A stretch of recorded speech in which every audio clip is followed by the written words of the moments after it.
Greetings, greetings, greetings. A walk. I like to begin my day with a nice walk. It kind of set the tone.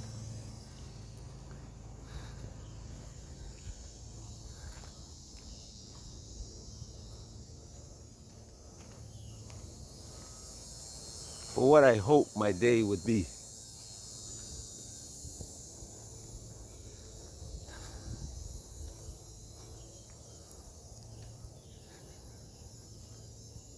Sometimes if I don't take that walk, it stays in my memory. Wake up in the morning and tell myself, the next morning, waking up, hey, don't forget you have to walk today. You didn't do it yesterday.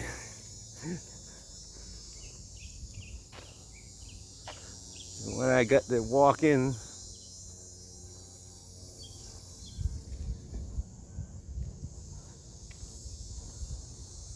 then it's almost like my brain is relaxed, not thinking about what I have to do, what I didn't do.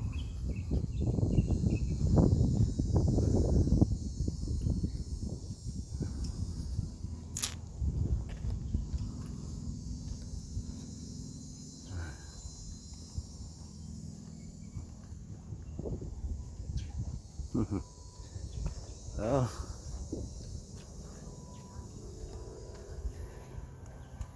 beautiful. Like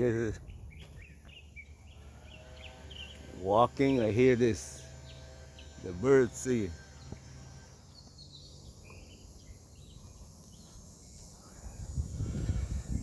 At some point, all of this is going to be gone, and we're gonna have this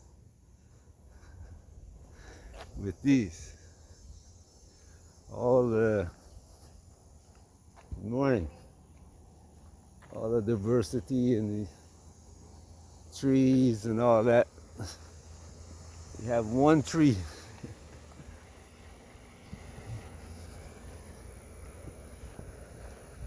And it changes the surroundings and make it look in appearance, it in appearance it hurts.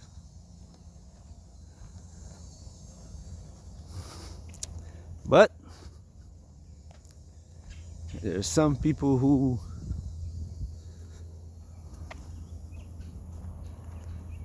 enjoy that,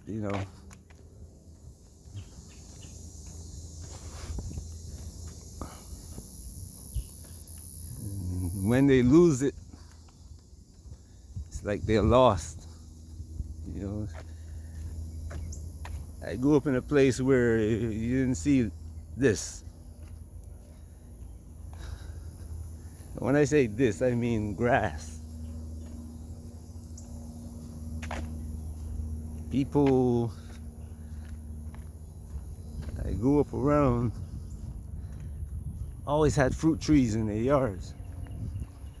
And when I walk around this neighborhood that I live in, well, let's say have a house in, because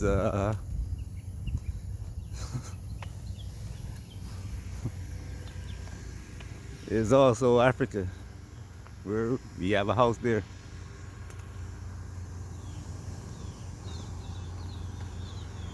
And other places.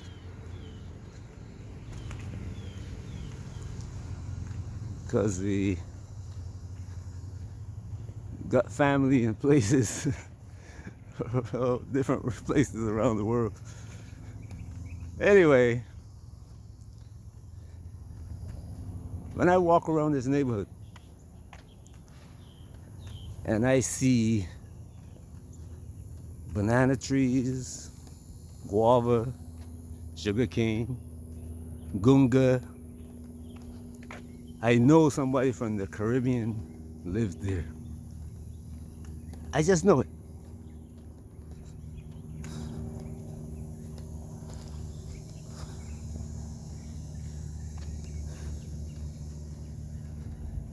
Somebody from the Caribbean or somewhere in South America transplanted the lifestyle here. But when I see lawns and trees that don't grow fruit, I know who lived there.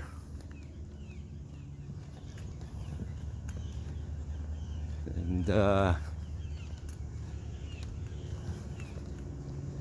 morning. All right.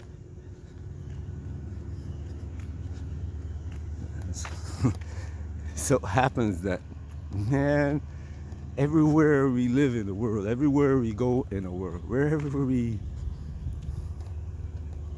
see, like the people, the neighborhood we find ourselves in, the people are like this.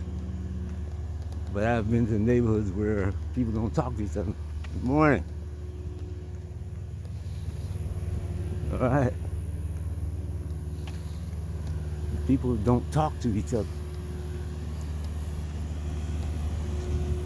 And these are wealthy people, you know.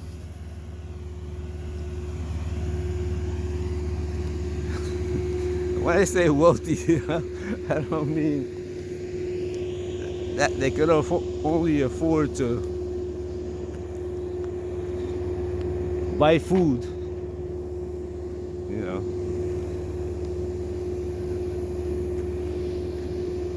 Talking about multi 100 million people. The funny thing is that in some of the places that I go, these people have homes. They will build a house in the neighborhood I live in Africa. And when they wake up in the morning, they walk around the neighborhood and they'll speak to me. In America, they don't. They sit and have a conversation with me. In Africa, in Brazil, the Philippines, Colombia, Guatemala, Dominican Republic, everywhere. But here, they don't. And they don't talk about relevant things here. But they talk about relevant things there. When I say relevant, I'm talking about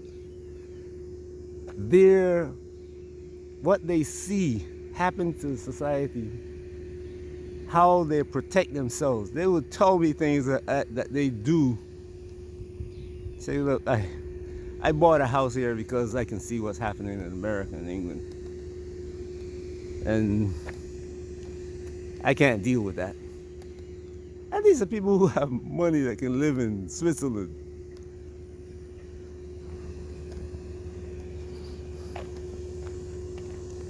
Some of them, even with the war going on now, have an apartment or a house in Russia. They have one in China. They're American. And they're British.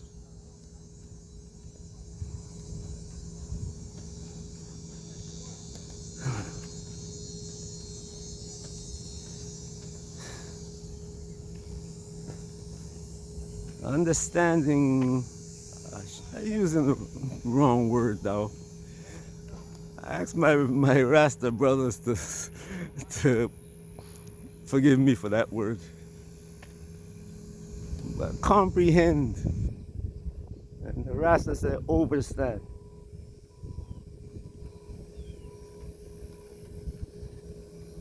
Comprehend.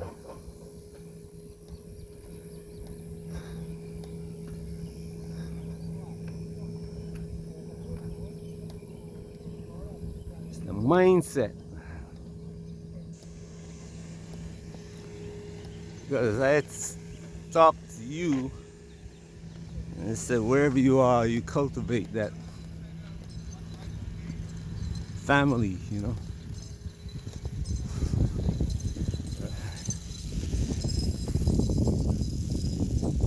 You will need, you know. You see on Wall Street, all the criminals support each other. When one go to jail, and that's a rare occasion, he or she comes out, and unless they turn on their fellow criminal,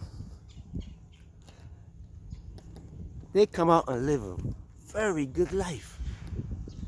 Everything that they need is there. They never have to work again if they don't want to. And if they do work, they might, the government might be under such pressure that they tell them, you know what, you can never walk on Wall Street again. So guess what they do? They open a consulting business off of Wall Street, making more money than they did when they were on Wall Street.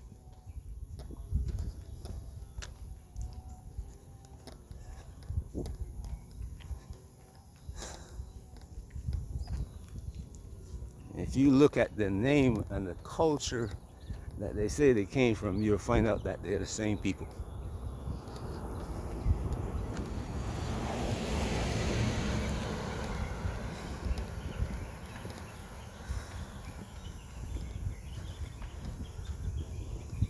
The same people.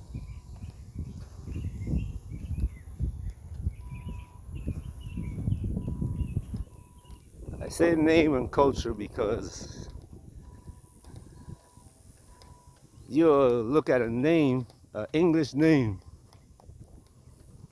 Let's take, for instance, the name Grosvenor. Sounds English, does it? Lord Grosvenor, Duchess Grosvenor, you know. Guess what? The name, they call themselves British citizens.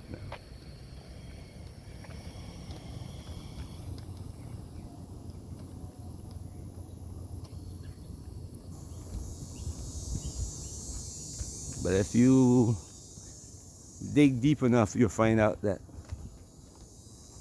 they came to England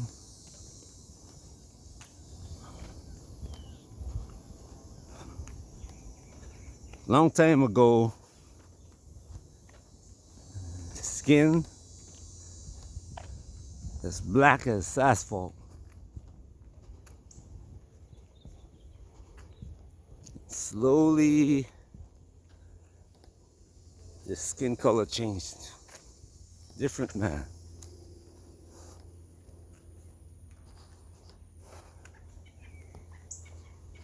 Now they call themselves by a different, they give themselves a different cultural identity.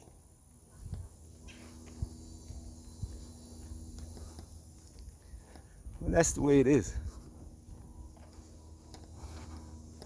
I've got into conversations with people and say, hey, your name is, huh? When I tell them, yeah, that's the name and how I got the name, is, how'd you know all that? As though I wasn't supposed to know. But see, the one thing that they don't comprehend is that there are always people among us who keep that I was saying yesterday in the video, we're supposed to pass it on to our children.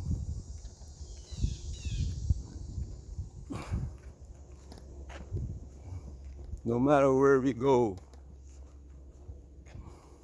it's supposed to be passed on. We just ended up in America just because we were in bondage doesn't mean it shouldn't be passed on. When I say America, people will look at America and say, look at me and say, you weren't born in America. You're not American.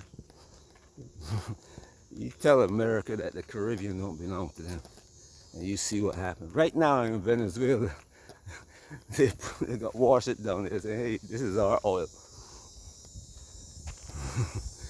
You see? When Brazil decided to go with the BRICS, Obama said, nah, you're not. And took out Lula, and his vice president who became president. Took him out. Sent Lula to jail.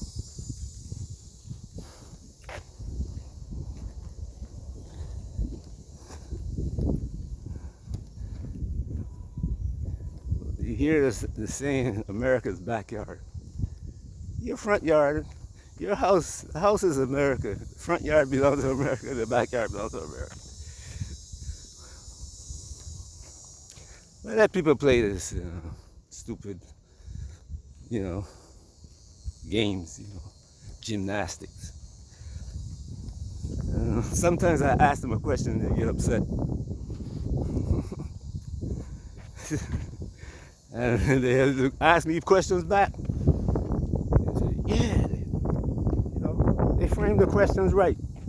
And the answer that I always give is yes.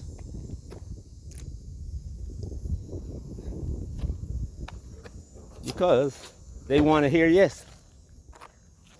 And I'm not wrong when I say yes. I'm not giving them the incorrect number. I'm not lying to them when I say yes.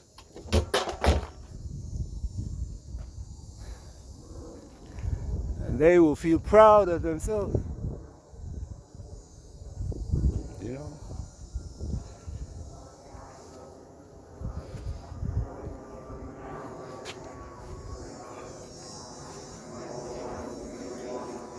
And they will go ahead thinking that I am this, I don't have the knowledge that they have. When I agree with them, let them go.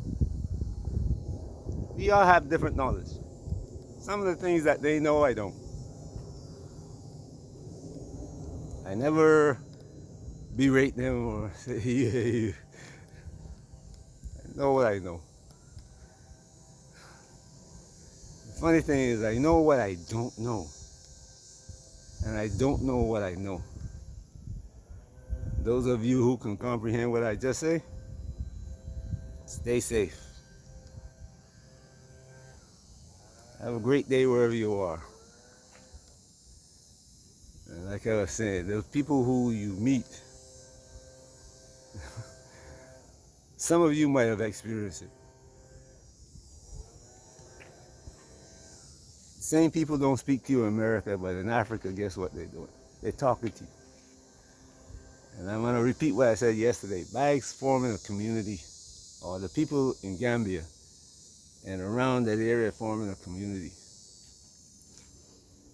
And it's the right thing to do. Because when things go south, as people say, well, should I say go north? Because the south is actually the direction that the earth moves in. But I ain't going there today. Anyway, when things go north, we need each other, including me. I'm gonna need you.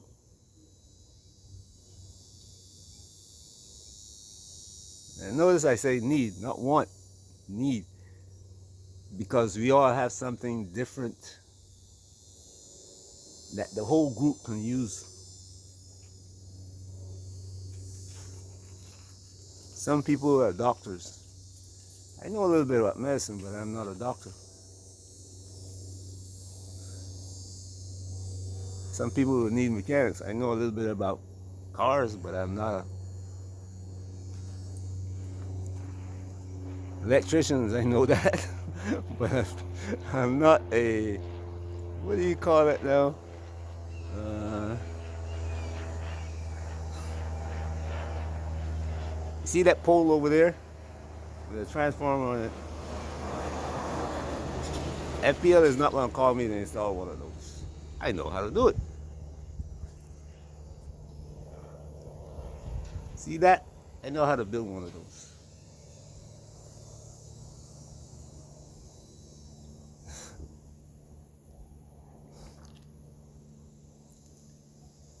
Have a great day wherever you are.